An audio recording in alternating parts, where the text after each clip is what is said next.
Bon ok, aujourd'hui je suis à Paris, près de la porte d'Orléans. Cette machine, je l'ai empruntée chez Rive Gauche Moto qui est juste là-bas, mais je pouvais pas partir de là-bas parce qu'il y avait trop de monde.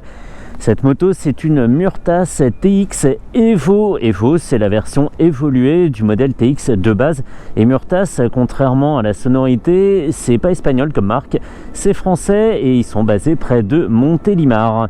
On y va pour la fiche technique. Au bout de cette fourche télescopique inversée, on a une jante de 19 pouces avec un Kenda en 110 de large. Je n'ai pas trouvé les dimensions du disque, ça pourrait être du 298 avec un étrier 2 pistons. Ça reste hypothétique, même sur le site ils sont assez flous.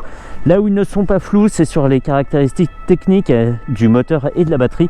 On a une batterie qui offre une capacité de 4,2 kWh pour alimenter un moteur qui développe une puissance nominale de 6 kW et une puissance maximale de 18 kW. Sur le modèle TX normal, on a 4 kW en nominal et 12 kW en puissance max. L'ensemble pèse 118 kg et on a une selle à 880 mm de haut. À l'arrière, on trouve une jante de 18 pouces avec un pneu en 110 de large et un disque qui n'est pas énorme, c'est peut-être du 220 ou du 240 avec un étrier simple piston. Ici aussi, c'est hypothétique. On a une transmission par chaîne, c'est pas une courroie, un mono-amortisseur et un prix affiché à 6 000 €, soit 500 € plus cher que la TX de base. Pour le reste des infos, on va les donner en roulant et on prend place. Contacteur Honda avec la petite porte qu'on peut tourner avec la tête de la clé ici. Là, c'est la même clé que le PCX et le même capot qu'il ne faut pas actionner par erreur quand on n'a pas la clé. On tourne, on appuie sur le bouton P, P comme partir. Moto française oblige. Et ce que j'ai pas dit, c'est qu'on a une garde au sol de 34 cm, ce qui est plutôt confortable. Et même moi, avec mon 1m73, je touche de 2 bonnes pointes par terre. Donc à manipuler à l'arrêt, c'est très confortable aussi. Et si on le veut, on pourrait être aidé par une marche arrière qu'on actionne avec le contacteur de droite qui n'est pas le coupe-circuit, mais bien la bascule entre marche avant et marche arrière. Ça, c'était une MT-03 première génération. Ici, pour commencer, je suis dans le mode éco qui est limité à 63 km/h en pointe. Et on a aussi un mode boost qu'on active en appuyant sur le bouton du même nom, qui lui n'a pas de limite. Et pour la TX Evo, on a une vitesse de pointe à 115 km/h, soit 5 km/h de plus que la TX normale. La batterie de cette TX Evo, je l'ai dit, elle a une capacité de 4,2 kWh. Elle est rechargée en 2 à 3 heures et elle offre une autonomie de 110 km à 40 km/h et de 50 km à 110 km/h. Donc c'est l'inverse et c'est assez drôle, ça m'a permis de retenir ça plus facilement. Le moteur, il a un couple de 350 Nm, ce qui me paraît énorme, mais c'est écrit comme ça sur le site. Mais il a un comportement très progressif, c'est pas sauvage, ça part pas d'un coup. Et en mode éco, même si on a des bonnes reprises, tout vient sans surprise. Donc c'est parfait, reprise, surprise, droit dans la traîtrise, on va à droite. Et pour l'instant ça se passe très bien, on a une super position sur la route, très dominante, mais sans l'inconvénient de toucher à peine par terre à l'arrêt. Donc on a le meilleur des deux mondes. Le fait de pouvoir voir loin et d'anticiper les situations un peu dangereuses, et le fait de pouvoir manipuler la moto facilement quand on est au ralenti. Donc ça, c'est bien. Ce qui est moins bien, c'est que sur le cristaux liquide qu'on a sous les yeux, qui doit être repris d'une Honda ou je sais pas, ça me fait vachement penser à la, comment elle s'appelait avant, punaise, c'est la NX 500 maintenant, et avant elle s'appelait, oh punaise, bon bref. On a donc un cristaux liquide avec une vitesse au milieu, un totaliseur, un voltmètre pour la deuxième batterie, donc 12 volts ici. L'ensemble fonctionne sous 72 volts, hein, je ne l'ai pas dit, moteur et batterie.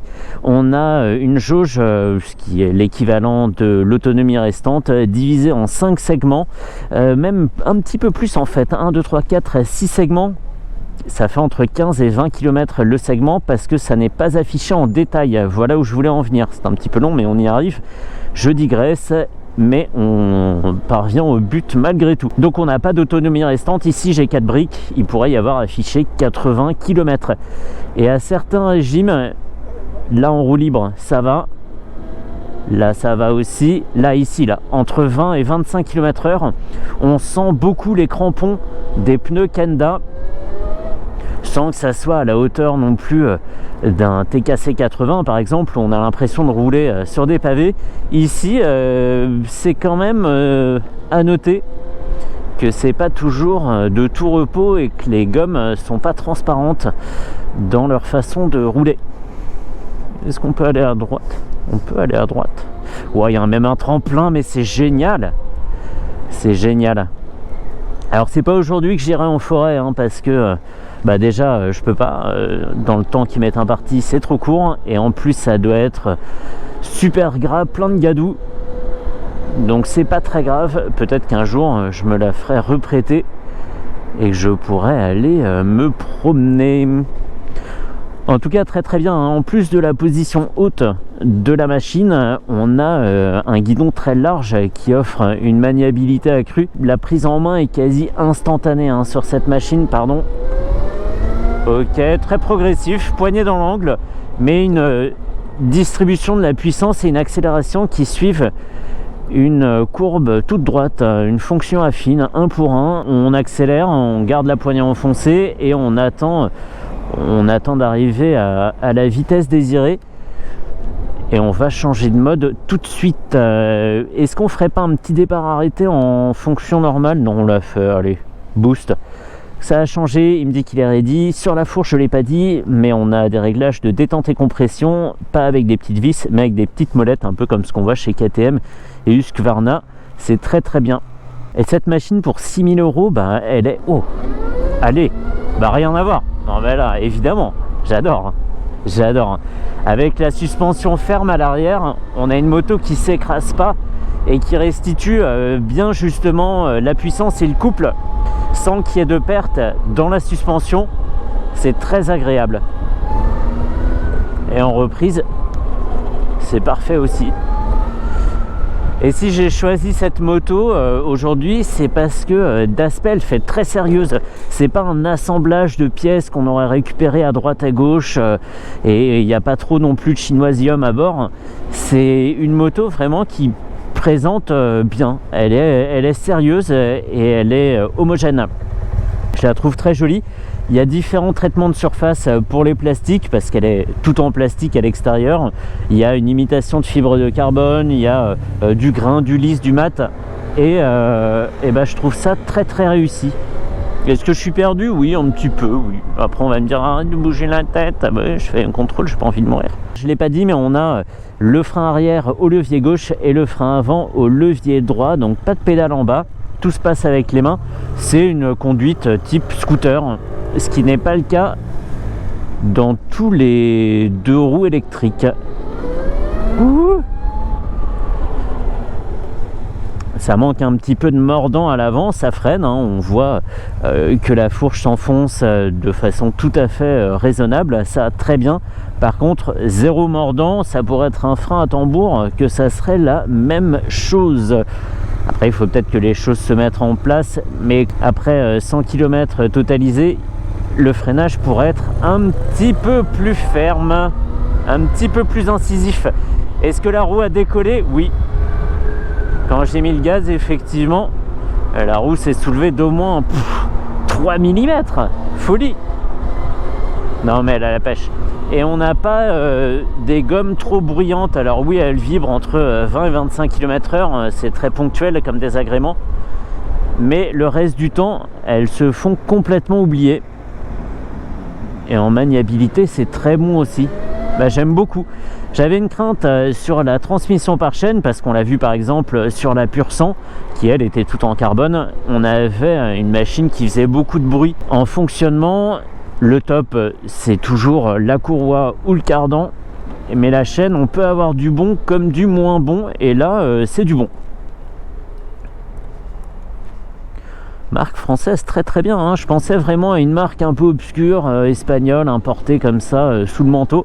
Mais en fait, non, marque française, près de Montélimar. Hein. Ils ont donc l'ATX, l'ATX Evo et un scooter électrique qui était présent d'ailleurs hein, chez Rive Gauche Moto. Mais moi, j'ai jeté mon dévolu sur cette moto équivalent 125 et je regrette pas du tout. Ah, les reprises sont franches, hein. C'est vraiment très agréable. Il n'y a que le freinage qui pêche parce que quand on va rapidement vite, on aime aussi pouvoir arrêter la moto très vite, que ça aille dans un sens comme dans l'autre, autant à l'accélération qu'au ralentissement. Mais là, faudra anticiper un petit peu. Allez.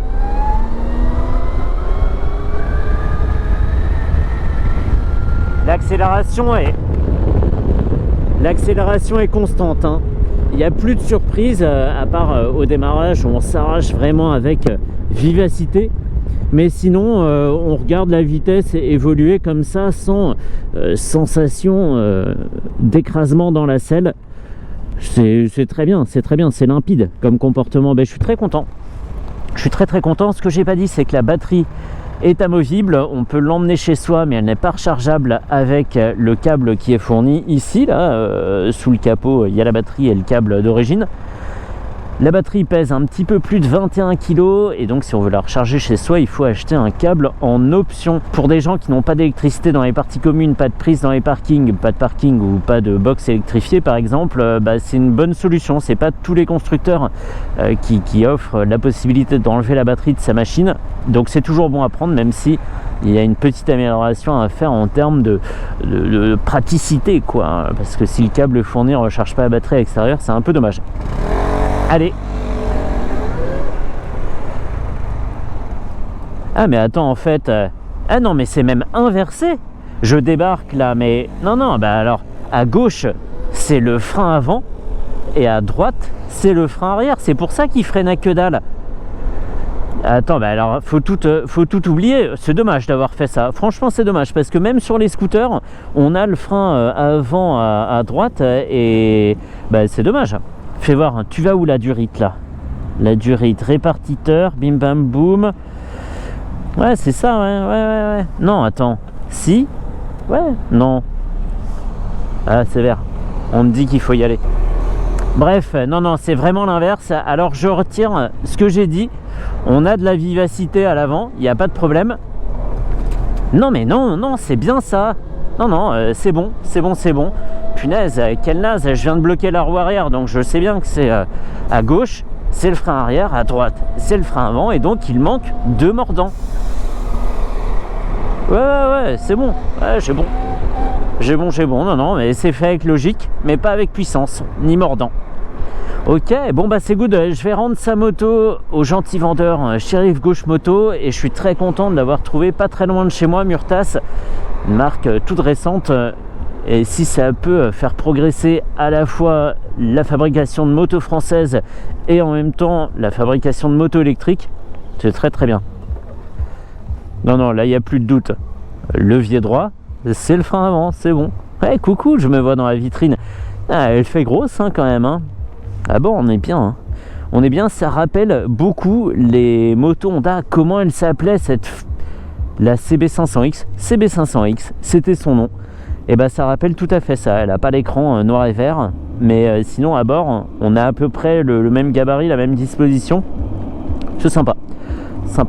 Allez, on peut en rester là. C'était cool, j'adore toujours découvrir des nouvelles motos électriques, voir comment c'est fait. Est-ce que ça a été axé sur la pêche, sur l'autonomie, un petit peu des deux. Et ici c'est vrai que c'est un petit mélange très bien dosé entre bon décollage au feu et en même temps une autonomie préservée. Rien à dire, Murtas, français, très bien.